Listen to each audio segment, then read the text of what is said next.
यदि आप भी चाहते हैं एशियन म्यूजिक भोजपुरी की ऑडियो वीडियो सबसे पहले आप तक पहुंचे, तो हमारे चैनल को सब्सक्राइब जरूर करें और बेल आइकन को दबाना ना भूलें। बोली बोली छठी मैया की जय। हे छठी मैया, हमरा से कौन गलती हो गई, हमरा से मुंह मोड़ ले लू। एक तो बांझिन बना के ये दुनिया में छोड़ देलू, लोग के ताना सहे खातिर, और घर में कुछो ना देलू। बोला मैया, हमसे कौन गलती हो गई मैया कि हमरा ऐसन कर देलू। बोला मैया, बोला। म्यूजिक डायरेक्टर नीतीश राज। हमारा के देहलू मैया दुखवा के मोटरी, हमारा के देहलू मैया दुखवा के मोटरी हो। हमके सतवली हमरा से नजरी फेरी ले लू छठी मैया, हमरा से नजरी फेरी ले लू छठी मैया। हमरा से कौन गलती भइल छठी मैया, हमरा से कौन गलती भइल छठी मैया। हमरा से नजरी फेरी ले लू छठी मैया, हमरा से नजरी फेरी ले लू छठी मैया।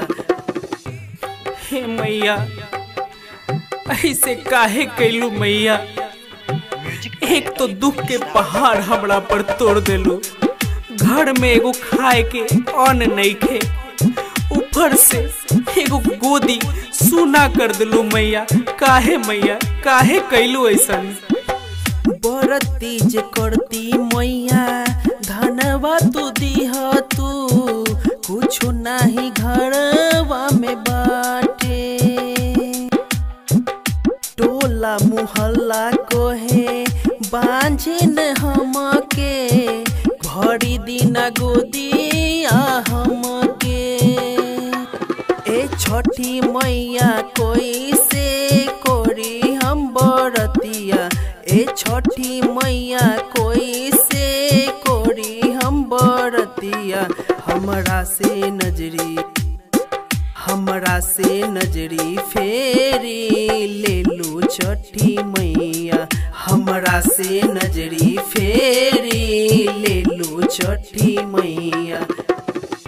हे मैया, बड़ा श्रद्धा लागल रहे कि हम पियरी पहिर के घाटे जाए, लेकिन मैया ऐसन हालत बना देलू कि ना अपन पियरी खरीद सकी, नहीं रउआ ला कुछ खरीद सकी। माई दिहलू न अन्न धन, दिहलू न कुछ, कैसे देही अर्घ तुहार हो। कैसे आई तोहरा घाटे, कैसे करी छठ हो, कैसे किनी पियरी तुहार हो। सतेंद्र छोटू अमरीश के पूरा दर मनवा, सतेंद्र छोटू अमरीश के पूरा दर मनवा। साथे हम दौड़ा लेके आइम रउर घटवा, साथे हम दौड़ा लेके आइम रउर घटवा।